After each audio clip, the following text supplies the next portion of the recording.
La verdad, ¿qué provoca, hermanos y hermanas? ¿Qué provoca la verdad en nosotros? Alegría, tristeza. ¿Qué provoca la verdad en nosotros? Debe provocar alegría.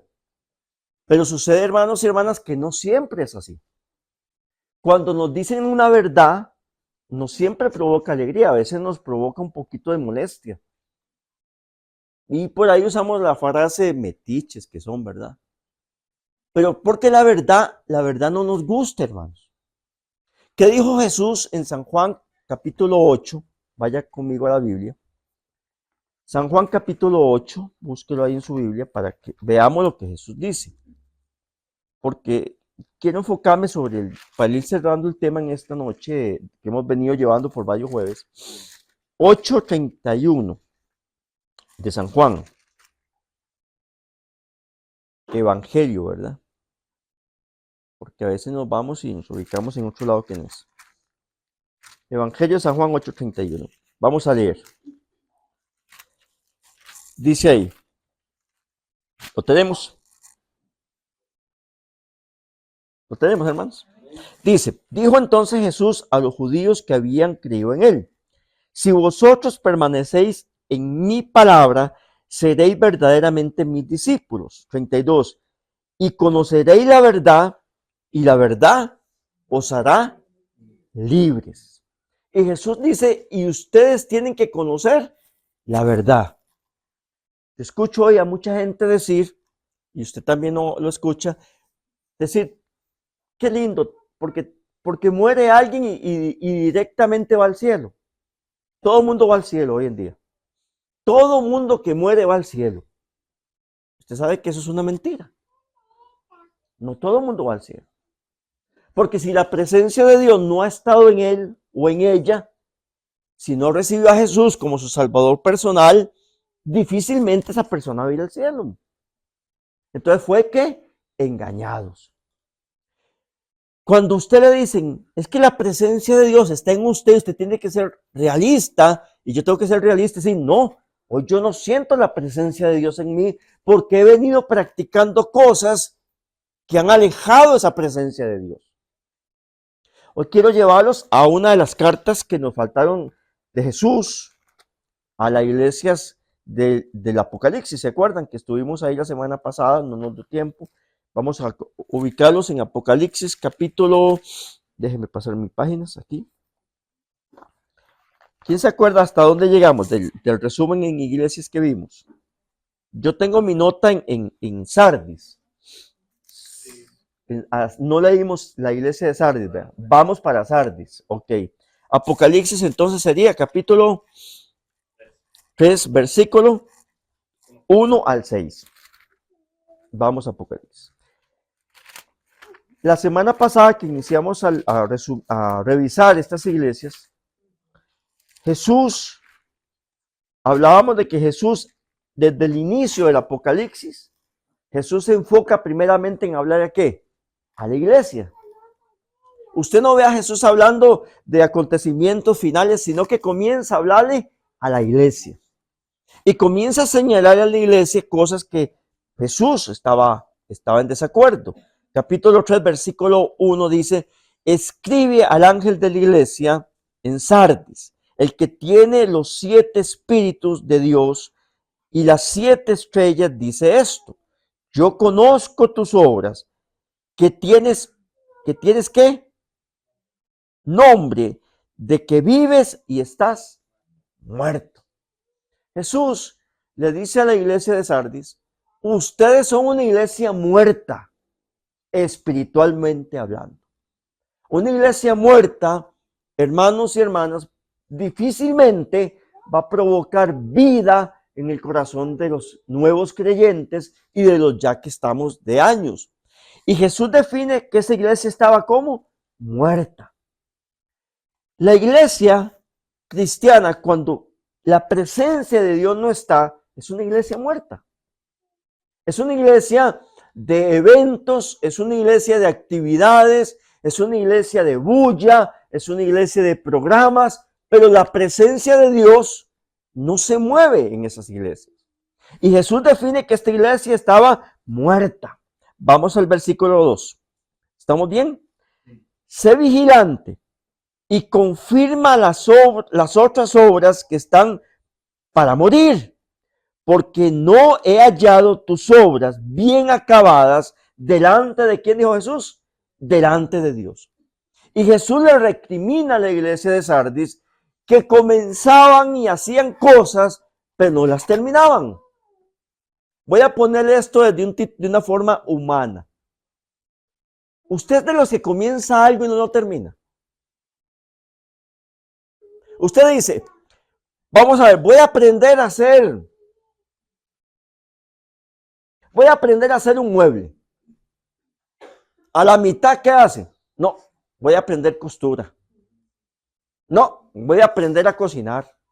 No, al final del camino no aprendió a hacer ¿qué? Nada, porque no se enfocó en una cosa, la inició, la terminó.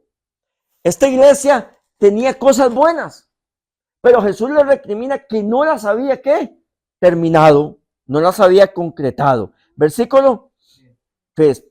Acuérdate pues de lo que has recibido y oído, guárdalo y arrepiéntete, pues si no, ¿qué dice? Velas, vendré sobre ti como ladrón y no sabrás a qué hora vendré sobre ti. ¿Qué entiende usted que Jesús le dijo a esa iglesia? ¿Iba a venir a qué? ¿Con una unción del Espíritu Santo fresca? No. Jesús iba a venir a reprender esta iglesia. Y esta iglesia, hermanos, póngale cuidado, es una iglesia como esta. Y había gente ahí, gente que muy espiritual, pero también había gente que se había apartado de Dios. Dice, voy a volver y voy a ir. Si Jesús dijo, voy a ir, estaba él ahí. Hay que entender el contexto, ¿verdad? Si Jesús dice, voy a ir, es porque ya Jesús ya no estaba ahí. Entonces Jesús dice, y voy a ir y voy a reprender y les voy a exhortar. Versículo. Pero tenéis unas pocas personas en Sardis que no han manchado, ¿qué dice? Sus vestiduras y andan conmigo en vestiduras blancas porque son, ¿qué dice? Dignas. Hay unas, en esa iglesia, dijo Jesús, hay unas pocas personas que aún no han ensuciado su vestidura, o sea, que no han perdido su santidad. Y hoy tenemos iglesias mezcladas. Gente buscando de Dios y gente aún viviendo en el pecado porque no quiere renunciar del pecado. Y Jesús sigue exhortando a las iglesias igual que la de Sardis. De esto se analizaba, una persona hablaba con una muchacha de 17 años. ¿Qué piensan las mujeres de una mujer de 17 años? ¿Cómo es esa mujer de 17 años? Inmadura, está bien. ¿Es una qué? Una niña fácil de envolver, ¿verdad? Por este mundo. Entonces estaba hablando con ella y estaba con Xiomara y esta muchacha me dice, pastor, vea, yo cuando voy a comprar ropa, porque venía con una bolsilla así como de una tienda, dice, cuando yo voy a comprar ropa, dice, yo llevo esto en mente. Yo voy a comprar ropa para ir a la iglesia. Entonces yo me quedo viendo, digo, ¿cómo? Sí, yo cuando compro ropa para ir a la iglesia. Dice, porque hay gente, mujeres que tienen la idea de comprar ropa y dicen, voy a comprarme esta ropa, pero no es para ir a la iglesia, con esa no voy a la iglesia, es para otras cosas.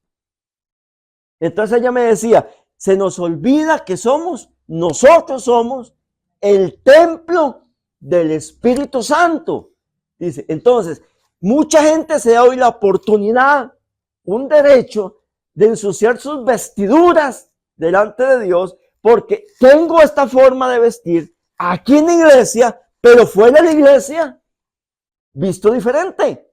Cuando nosotros mismos somos el templo del Espíritu Santo. Y me llamó profundamente la atención de una muchacha tan joven. Digo, esta muchacha que de verdad tenía una relación con Dios muy estrecha, para que tenga esa mente. Y eso es que yo dice, yo veo mujeres, dice que este vestido es para allá a la iglesia y este cuando salgo. Como si el templo fuera este. Y este es el que tiene que andar como bien presentado para Dios. Esta iglesia, entonces, Jesús le está tachando puntos negativos. Versículo 5. El vencedor será vestido de vestiduras blancas y no que dice, borraré su nombre del libro de la vida y confesaré su nombre delante de mi Padre y delante de los ángeles. 6. El que tiene oído, oiga lo que el Espíritu dice. ¿A quién? A la iglesia. Vamos de vuelta. El vencedor será vestido de vestiduras, ¿cómo? Blancas. Hermano, pero esa vestidura, hermana, ya tenemos que tener apuesta desde aquí. Tenemos que tener apuesta desde aquí. Si usted va a una boda, usted no va a vestirse a donde está la boda. Usted se viste desde antes. Y usted se va bien chaneada a la boda. ¿Y desde cuándo? De antes. Entonces usted y yo como iglesia tenemos que vestirnos desde ahora para el novio, para su venida, y cuando él venga nos halle como preparados, vestidos de acuerdo a la ocasión. El versículo 6 dice, el que tiene oído, oiga. Y hoy sucede que la iglesia es sorda. La iglesia cristiana es sorda porque no oye la palabra de Dios. Porque no escuchamos lo que Dios quiere que hagamos para que su presencia esté con nosotros. Siga conmigo, el versículo 7. El mensaje a Filadelfia. La iglesia de Filadelfia fue conocida como una iglesia de amor. De hecho, si usted estudia todas las iglesias, la iglesia de Filadelfia fue la única que Jesús miró como una iglesia llena de amor. Amor fraternal. Amor de hermanos. Leemos. Vea lo que le dice Jesús a esta iglesia. Escribe el ángel de la iglesia en Filadelfia. Esto dice el santo, el verdadero, el que tiene la llave de David, el que abre y ninguno cierra, y cierra y ninguno abre. Y ahí habla de Jesús como la autoridad de la iglesia. Ahí Jesús dice, la iglesia es mía. Yo tengo la llave, yo cierro y yo abro. Pero sucede, hermanos, Mar, que ahora las iglesias pertenecen a la gente. Ahora, mucha gente que llega a la iglesia quiere que hagan las cosas como ellos dicen, no como el Espíritu dice. Entonces Jesús, yo soy el que tengo la llave. Verso 8, por favor. Yo conozco tus obras, por eso he puesto delante de ti, ¿qué dice? ¿Qué puso? Una puerta abierta, la cual nadie puede cerrar, pues aunque tienes poca fuerza, has guardado, me encanta esa palabra, me encanta lo que Jesús le dice a esta iglesia, has guardado mi palabra. ¿A quién le dijo Jesús? A la iglesia de Filadelfia. Ustedes han guardado la palabra. ¿Cómo les suena a usted esa frase? A mí me encanta. ¿Ah? De agrado. Me encanta esa palabra. De agrado. Dice, lo retomo. Has guardado mi palabra y no has negado mi nombre. ¿Cómo negamos el nombre de Jesús? Su iglesia. ¿Así negamos? ¿No es? Así estamos negando, hermana Eugenia. Nuestro testimonio, nuestra forma de ser está negando a Jesús. Y dice, pero ustedes no han negado mi nombre. Y la frase anterior es, y han guardado mi palabra. ¿Sabe usted, hermanos? Debemos de orar mucho, porque cada día quedan menos iglesias donde se predica la palabra. Hoy hay más iglesias donde se le está mintiendo a la gente, engañándola. Aún con tu pecado vas a entrar al cielo. No importa. Ese es un mensaje malo. Es un mensaje mentiroso. No, usted puede seguir tomando, puede seguir viviendo y vaya al cielo. Esas iglesias se están engañando y Jesús está contra esas iglesias. Y Jesús sigue diciendo a la iglesia de Filadelfia en el versículo, gracias, de la sinagoga de Satanás, de los que dicen ser judíos y no lo son, sino que mienten. Te daré algunos. Yo haré que vengan y se postren a tus pies, reconociendo que yo te he, ¿qué dijo Jesús? Amado. Jesús dijo, esa gente que está mal va a llegar a la iglesia, a los pies de la iglesia, reconociendo que yo te he amado, iglesia. Usted ve que Jesús, hasta donde vamos, Jesús le ha reprochado algo a esta iglesia. Le ha reprochado como aquella que le dijo, pero tengo contra ti que has perdido tu primer amor. Ahí está como orgulloso. Pero ¿cómo comienza diciéndole Jesús a esta iglesia? Vamos a subir un poquito hacia arriba. Yo conozco el 8, yo conozco tus obras. Por eso he puesto delante de ti, que dice, una puerta abierta, la cual nadie puede cerrar. Pues aunque tienes, y Jesús le dice, ustedes no son la iglesia más fuerte, pero son la iglesia más fiel. En la palabra. ¿En qué vas? En el amor de la iglesia. Usted ha visto, hermanos, yo sé que todos vemos videos en Facebook, o yo no sé. Usted ha visto iglesitas donde es un árbol ahí, o una tiendita de campaña. Un día estuve mirado en Haití un culto, un domingo, un culto en Haití, donde había una inundación. Y la gente estaba en las sillas y el agua le llegaba aquí. En medio de la inundación de la iglesia, todo el mundo cantando y adorando a Dios. Exacto, hermana. Porque eso es lo que Dios busca hoy. Iglesias más llenas de la presencia de Él. Iglesias que lo amen. Para Él moverse. Y yo miraba a una señora que se le movía el vestido en agua así. Y ella adoraba con una pasión. Necesitamos más iglesias así. Pero que sigue diciéndole Jesús en el versículo 10, ¿verdad? Por cuanto has guardado la palabra de mi paciencia, yo también te guardaré de la hora de la prueba que ha de venir sobre el mundo. Que dice, entero, para probar a los que habitan sobre la tierra. Por cuanto has guardado, y otra le vuelve a resaltar, que es una iglesia bíblica. Nosotros somos una iglesia independiente. No porque quisimos, sino porque a eso nos llevó la situación que vivimos años atrás, a ser una iglesia independiente. Entonces, también de esto me pregunta una persona, ¿pero ustedes qué iglesia son? ¿Iglesia cristiana? ¿Palabra viva? ¿Qué? ¿Qué? Le digo, somos una iglesia bíblica. Nosotros somos una iglesia bíblica. ¿Por qué? Porque todo nuestro fundamento doctrinal está basado en la palabra. Entonces Jesús aquí está reconociéndole a esta iglesia que ellos han guardado la palabra. Sí, Señor. Somos nosotros, hermano. Somos nosotros. Nosotros tenemos una iglesia hermana, que es la iglesia de San José, donde está el pastor Juan de León. Somos una iglesia hermana. Amén. Pero nosotros fuimos empujados por la situación ya conocida por muchos a ser una iglesia independiente, porque pertenecíamos a una estructura eclesiástica, pero cuando esa gente comenzó a hacer de sus loqueras, nosotros tuvimos que hacerlos a un lado, porque nosotros no vamos a estar compartiendo con una denominación que ha olvidado la palabra, donde tiene personas en sus púlpitos practicando la homosexualidad. ¿Ah? Entonces tuvimos que apartarnos. Y por allá llegó otro ministerio hace un tiempo y me dijo, hermano, nosotros queremos unirlos que se unan, ok, pero nosotros ponemos las condiciones.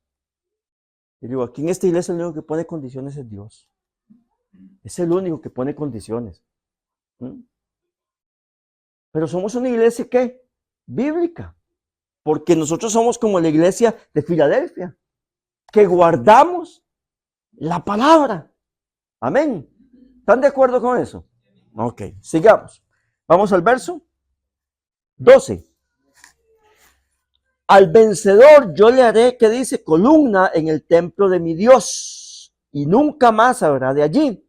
Escribiré sobre él el nombre de mi Dios y el nombre de la ciudad de mi Dios, la nueva Jerusalén, la cual descenderá del cielo con mi Dios, y mi nombre nuevo, el que tiene, y vuelve a decir, el que tiene hoy. ¿Por qué Jesús repetía tanto eso, hermano? Perdón, Ajá. es que no, era el 11. Me brinqué. Vamos a ver, me brinqué entonces, hermano. Vengo pronto, retén lo que tienes, sí, correcto. Vengo pronto, retén lo que tienes, para que ninguno tome. ¿Y qué es lo que Jesús dijo que tenía que retener en esta iglesia? Buen punto, hermano. ¿Qué tenía que retener? La palabra, la santidad, el amor fraternal como iglesia. Que nadie te quite eso, para que reciban. ¿A cuál de las otras iglesias leídas Jesús le mencionó la corona? De lo que hemos leído. A ninguna Jesús le mencionó y te daré a ninguna. A todas exhortadas, a todas les cuestionó, pero a esta la dice, y te daré la corona de la vida. Es la única. Siga conmigo. Vamos al verso 12. Ahora sí, para seguir el contexto. Al vencedor yo le haré columna en el templo de mi Dios, y nunca más habrá de allí. Escribiré sobre él el nombre de mi Dios y el nombre de la ciudad de mi Dios, la nueva Jerusalén, la cual desciende del cielo con mi Dios, y mi nombre nuevo. El 13. El que tiene oído, oiga lo que el Espíritu dice a la iglesia. ¿Qué le ha venido diciendo el Espíritu en los últimos tiempos, hermano? Como iglesia. Individualmente, ¿qué nos ha venido diciendo el Espíritu de Dios a nosotros? ¿Ah? Colectivo e individualmente, ¿qué nos ha estado diciendo el Espíritu? ¿Y qué tanto le estamos haciendo caso a lo que el Espíritu de Dios nos está diciendo? ¿Ah? Ahí está. Exacto. Amén. Amén. Si usted y yo obedecemos a Dios, la presencia de Dios va a estar con nosotros. Dios no está con los desobedientes. Dios está con los obedientes. No con los perfectos, porque aquí nadie es perfecto. Pero sí con los que obedecemos y amamos su palabra. Amén. Siga conmigo. Nos encontramos ahora en la iglesia de la Odisea. En el 14, que es 14. El mensaje a la Odisea. Escribe el ángel de la iglesia en la Odisea. El amén, el testigo fiel y verdadero, el principio de la creación de Dios dice esto. O sea, el que Jesús se dio a conocer de esa manera soy yo, Jesús, el que les voy a decir esto. Sigue conmigo el verso 15. Yo conozco tus obras, que ni eres frío ni caliente. Y vea la palabra que usa Jesús. Ojalá fueras frío o caliente. ¿Qué le dijo Jesús a esta iglesia? Hay que entender el contexto ahí, es importantísimo. Está afuera. Ajá. No, es que vea lo que dice. Vamos de vuelta. El 15. Yo conozco tus obras, que ni eres frío ni caliente. Ojalá fueras frío o caliente.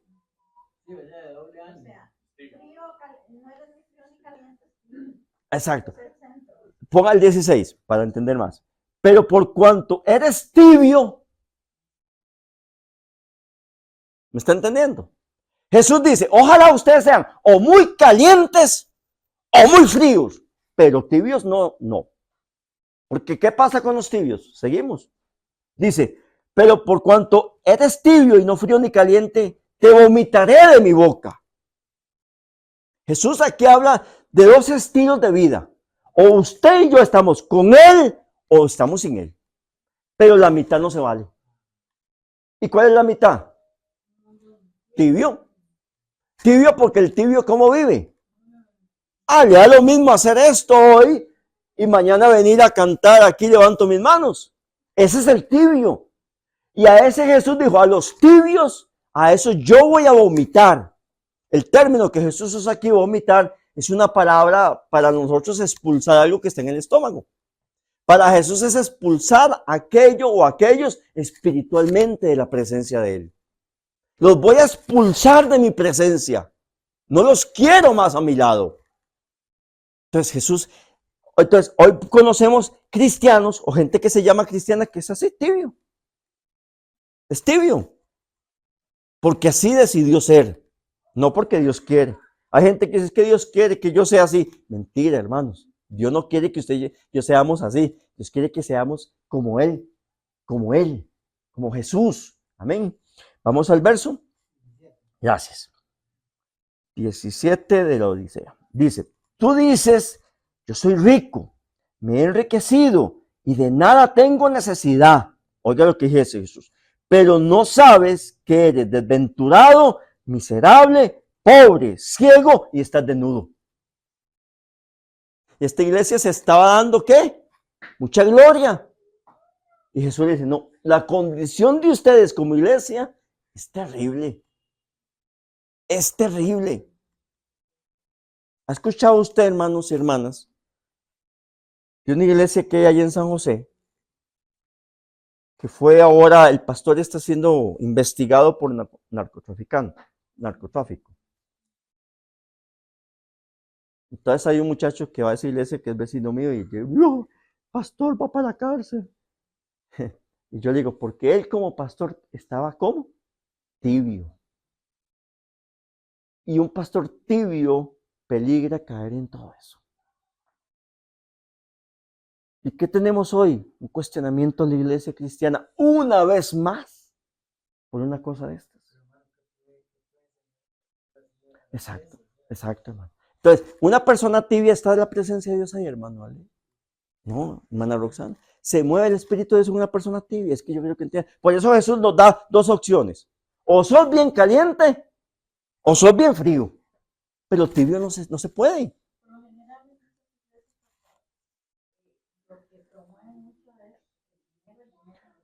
La doctrina de la prosperidad.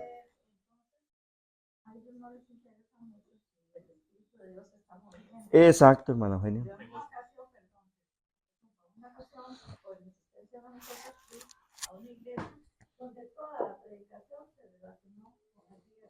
Ajá.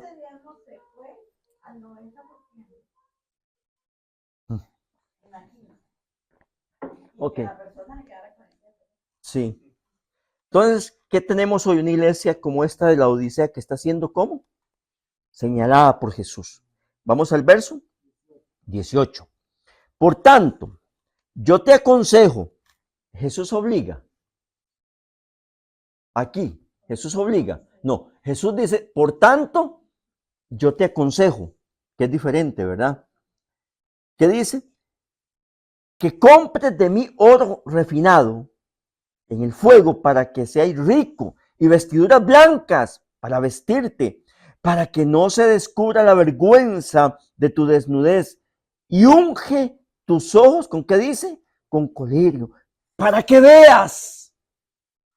Colirio es un aceite que usaban los pastores, las ovejitas se les ensuciaban los ojos del polvo, de la contaminación, y entonces los pastores agarraban las ovejitas, literalmente las ovejitas del rebaño, y les pasaban ese aceite, el colirio, alrededor de sus ojitos, para que sus ojitos se mantuvieran limpios y abiertos, para que pudieran ver. Y Jesús aquí hace la analogía, y Jesús dice, usen colirio para que abran sus ojos espirituales, y se den cuenta cómo están caminando. Versículo. Gracias. Dice el 19, yo, dice, reprendo y castigo a todos los que amo. Sé pues celoso y le dice a esta iglesia, arrepiéntete. Si usted es un buen lector, Jesús usó esa palabra como en la iglesia de Filadelfia. Arrepiéntete. No lo usó. Qué increíble cómo estaba esta iglesia de bien, hermanos. Qué envidia sana, digo yo. Hay que tenerle a esa iglesia. Jesús no le dice a ellos, arrepiéntanse, ustedes tienen esto, ustedes están haciendo esto. Al contrario, ustedes tienen poca fuerza, pero han mantenido la palabra, han obedecido, han guardado sus vestiduras. A esta iglesia, Jesús dice, ustedes tienen que abrir los ojos. Yo oro, hermano, para que el catolicismo abra los ojos. Yo oro para que los testigos de Jehová abran los ojos. Yo oro para que todas las sectas de este mundo abran los ojos y vean que se han salido de la palabra de Dios. Y volver a aquella iglesia de Filadelfia donde la palabra de Dios era todo. Seguimos. Verso 20, ¿verdad? Yo estoy a la puerta y llamo. Si alguno oye mi voz y abre la puerta, entraré a él. ¿A dónde va a entrar? A él, no aquí a la instalación esta, al corazón del ser humano. Dice, entraré, ¿qué dice? A él, y cenaré con él y él conmigo. Al vencedor, que dice, le concederé que se siente conmigo en mi trono, así como yo he vencido y me he sentado con mi Padre en su trono. Y vuelve Jesús, ¿y qué dice? Dígame usted qué dice.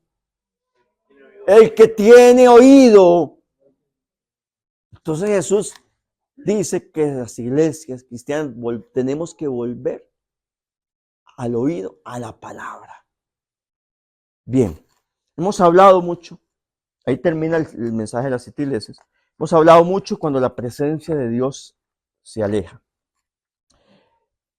Para cerrar, hermanos, el tema que hemos llevado por varios jueves, esta serie que hemos llevado, analicemos qué hacer para que la presencia de Dios se mantenga en nosotros. ¿Qué tenemos que hacer para que la presencia de Dios no se aleje?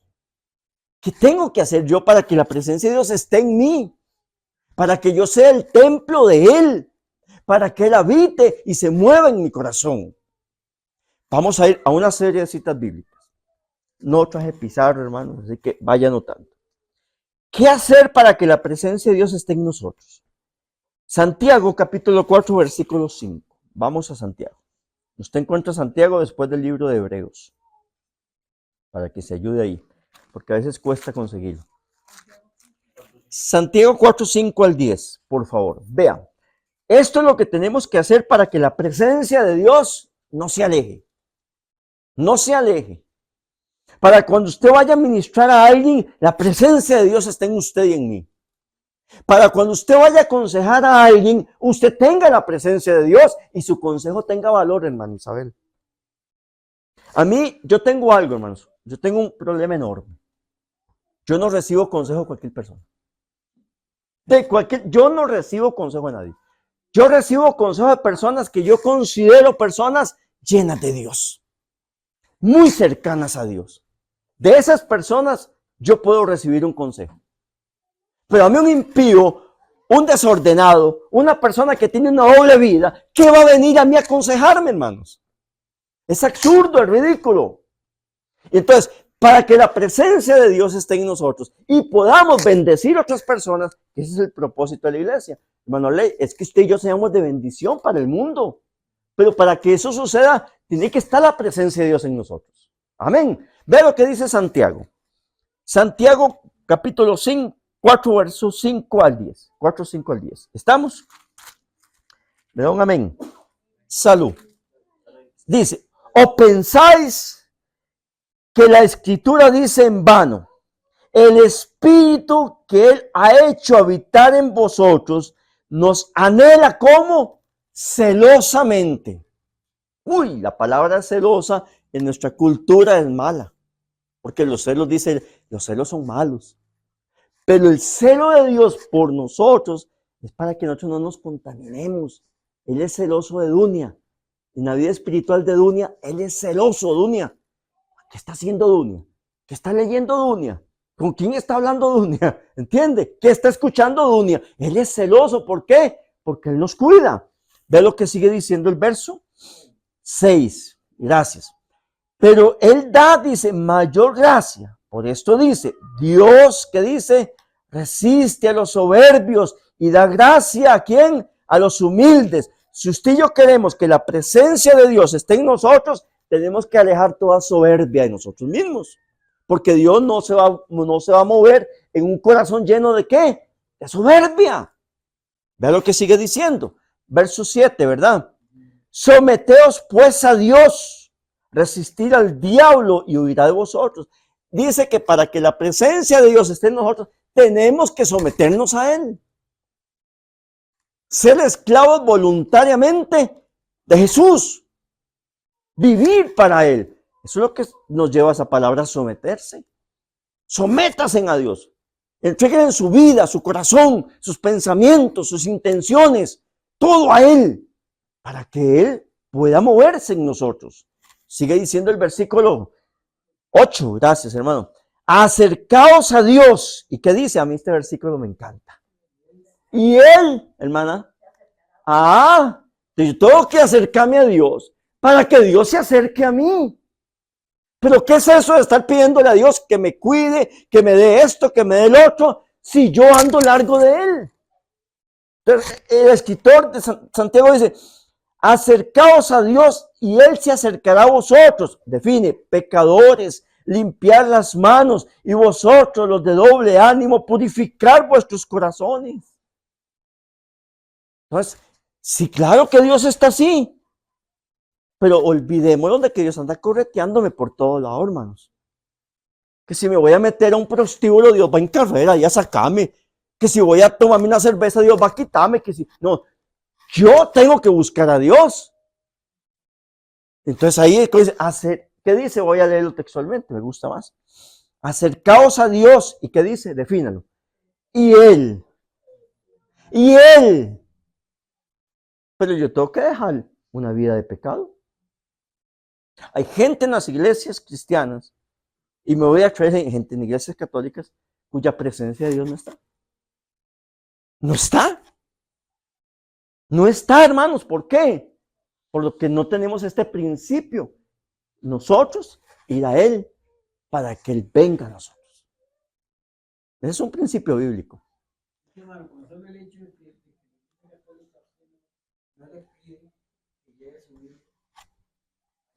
Ahí estamos. Ahí estamos mal. Exacto. Y la Biblia dice que usted y yo necesitamos. Si usted, hermanos y hermanas, no puede leer, porque puede pasar. Por mi casa hay un señor que no ve y sabe que se compró una lupa. Dice, porque yo tengo que leer la palabra. Mi esposa me leía la palabra, no es lo mismo. Yo agarro la lupa y yo leo la palabra. ¿Entienden? ¿Cómo fue conocida la iglesia de Filadelfia? ¿Una iglesia qué? Fiel. ¿Y qué era una iglesia qué? Que guardaba la palabra. Y ellos no tenían lo que usted y yo tenemos. ¿Ok? Seguimos leyendo. Un poquito más me faltaba, ¿verdad? Al 10 voy a leer. Vamos al verso 9. Afligidos, lamentad y llorar. Vuestra risa se convertirá en lloro y vuestro gozo en tristeza. Humillados delante del Señor. ¿Y Él? Pero ahora la gente no quiere humillarse a Dios, hermano. Estamos en una sociedad. ¿Cómo lo digo que suene bonito? No se puede. Estamos en una sociedad tan absurda, voy a atrevernos a esta palabra, tan tonta, que dentro de las mismas personas se humillan a ellos mismos. No hay dignidad. ¿No? El hombre se suena a la mujer y la mujer anda ahí como perrito faldero detrás del hombre. No hay dignidad en esa mujer. La mujer le ha dicho al hombre, no lo quiero, y ahí anda como perrito faldero. No hay dignidad, no hay valor. Y vea que Jesús aquí resalta, en la palabra resalta algo. El versículo que acabamos de leer es el 10. Humillado delante de ¿quién? De Dios. Y Él se va a encargar de ¿qué? De exaltarlo. Pero hoy la gente se le humilla a otras personas. Humillados, lo andan debajo del zapato. Hermanos, por Dios, solamente ante Dios, usted y yo tenemos que humillarnos. Porque es Dios. Y Jesús aquí le enseña, y la palabra nos enseña las cosas que a Él le agradan para que la presencia de Él se acerque. Pero si yo soy orgulloso, vanidoso, mentiroso, y no me humillo delante de Dios, ¿se va a acercar? No. Pero la iglesia cristiana a través de los siglos ha sido engañada, hermano. Entonces todo mundo ahora copa que rebosa cuando es mentira. Cuando el aceite ya se escaseó, hermanos, en la copa. Bajó el nivel. Pero como dicen, no, pues usted es un cristiano, usted la presencia de Dios. No, hermano, si yo estoy pecando, si yo estoy caminando mal, si mis vestiduras ya no son blancas, esa presencia de Dios no está moviéndose. Y aquí Santiago nos enfoca perfectamente en el versículo 7, someted ¿a quién? A Dios. Vaya conmigo. Seguimos. Libro de Joel, Antiguo Testamento. Libro de Joel, Antiguo Testamento. Nos ubicamos en el capítulo 2. Versículo 12 y 13, por favor. Yo sé que no va a quedar grabado ahí, pero David, léamelo, por favor.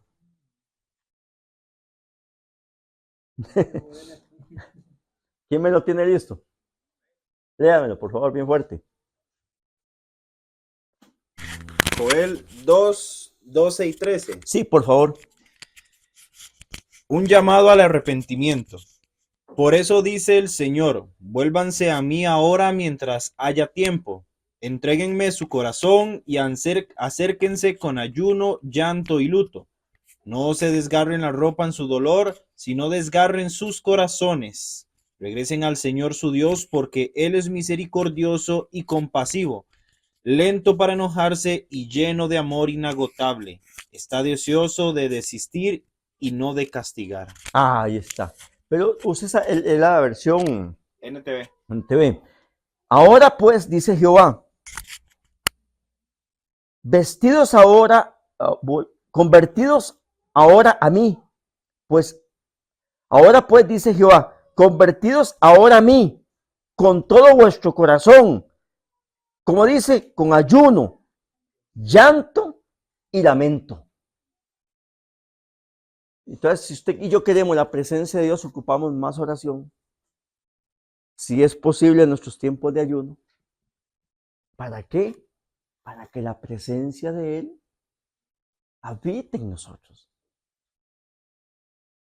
¿Quién fue? Vamos a ver cómo está en la Biblia. ¿Quién fue que dice la Biblia que cuando Él pasaba, solo con que la sombra tocara a los enfermos serían sanados? Solo la sombra. Pedro iba caminando y la sombra pasaba así y aquella persona se sanó. ¿Qué tenía Pedro?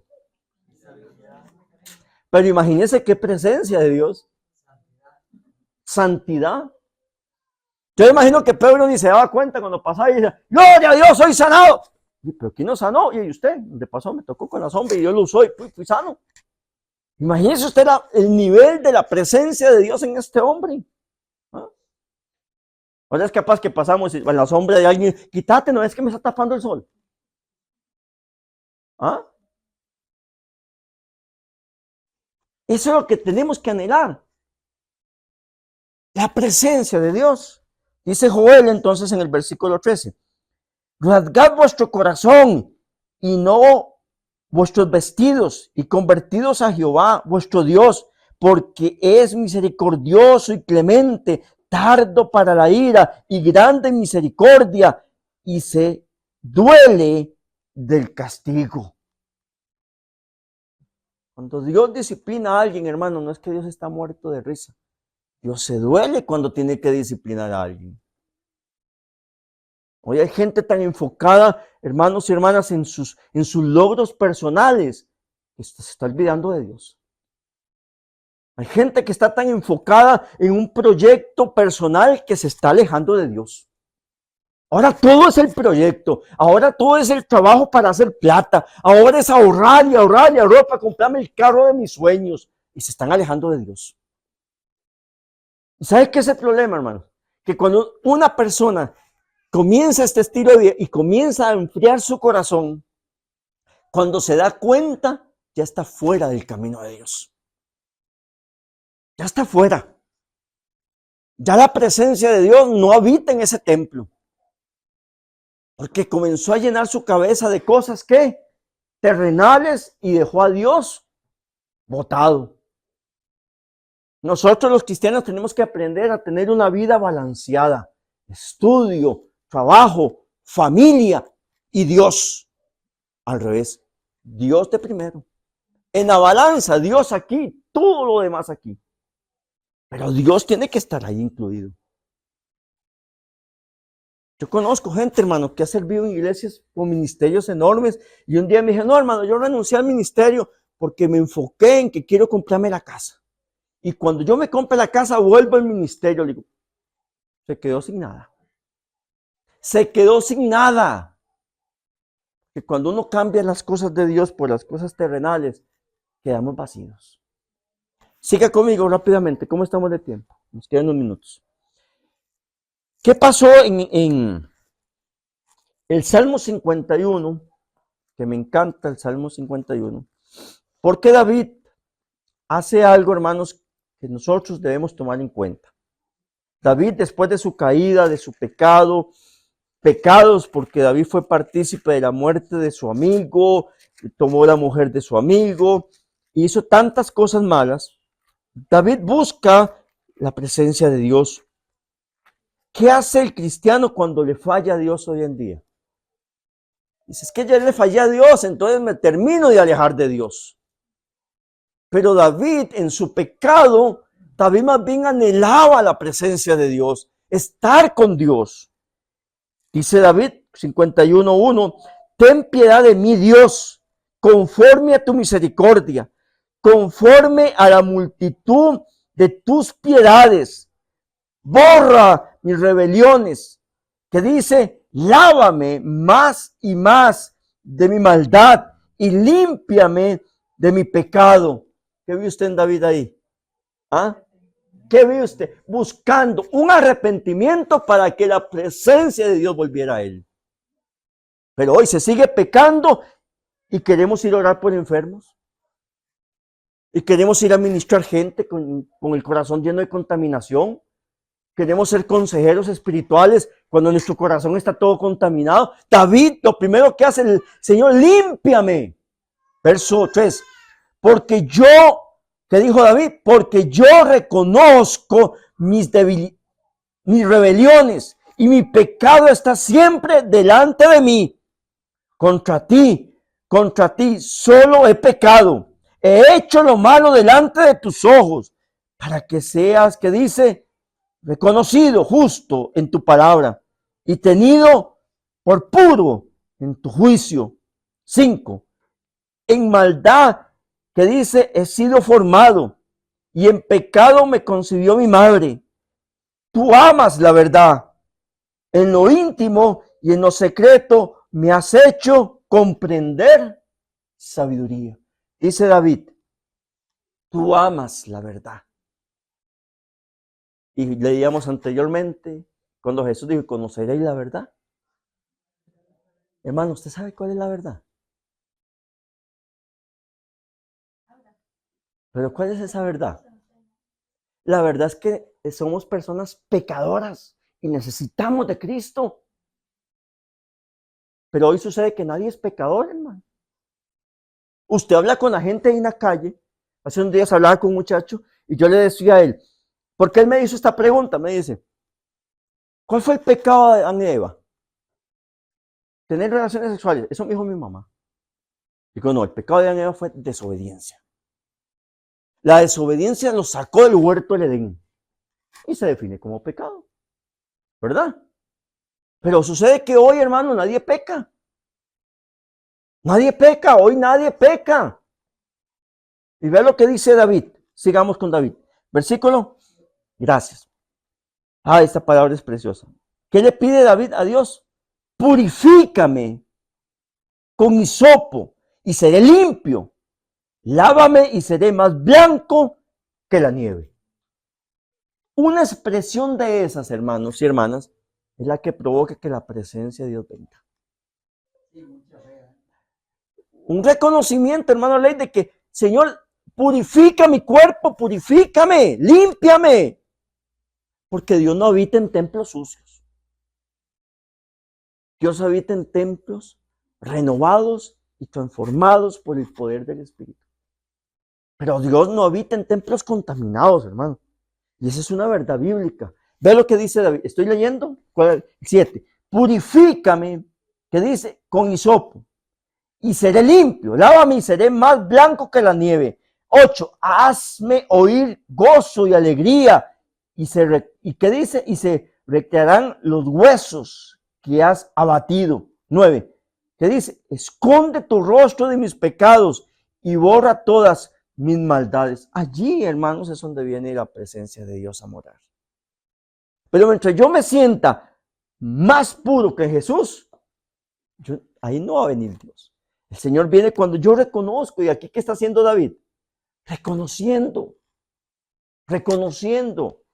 Verso 10, ¿verdad? Crea en mí, Dios, un corazón limpio y renueva un espíritu recto dentro de mí. ¿Y usted cómo cree que estaba el Señor cuando David decía esas palabras? Ahora muchos cristianos llegan a la iglesia a orar: Señor, te pido que tú cambies el corazón de mi tío, que cambies el corazón de mi abuelo, que cambies el corazón de mi mamá, pero nunca le decimos: cambia mi corazón, porque yo estoy contaminado. Le pedimos a Dios que cambie a todo mundo, pero nosotros no nos metemos en la lista. Y David aquí va de primero. Versículo 11. No me eches de delante de ti, y no quites de mí. ¿Qué le dijo David? Espíritu con minúscula en el Antiguo Testamento está hablando del Espíritu Santo. Y no quites de mí. O sea, no te vayas. No te vayas, Señor, de mí. Tu presencia no se aleje de mí. No quites tu espíritu de mi vida. ¿Ah? Y hoy, ¿cuántos no les importa si el Espíritu de Dios se mueve o no se mueve? Verso 12. Vuélveme el gozo de tu salvación, y espíritu noble me sustente. Entonces, ¿qué dice David en el 13? Entonces enseñaré a los transgresores tus caminos, y los pecadores se convertirán a ti. Líbrame de homicidios, oh Dios, Dios de mi salvación. Cantará mi lengua tu justicia. Señor, abre mis labios. ¿Y qué dice? Y publicará mi boca tu alabanza. Va cambiando el discurso, ¿verdad? Porque no, ¿qué dice? Quieres sacrificio, que yo lo daría. No quieres holocaustos. Los sacrificios de Dios son el espíritu quebrantado, el corazón contrito y humillado. No despreciarás tú, oh Dios. ¿Qué quiere Dios de nosotros? Para evitar un corazón que dice: y ahí es donde Él viene. Vaya a venir cuando yo sigo teniendo un corazón perverso. ¿Usted cree que Dios llega al alma, al corazón de una persona y le dice: hágame un rincón ahí, hágame un campo, porque hay tanta suciedad aquí, pero no importa, yo me siento ahí? Dios no habita en un corazón así, hermanos. Y por eso David nos enseña la importancia de ¿qué? De renovarnos, para que el Espíritu de Dios no se aleje.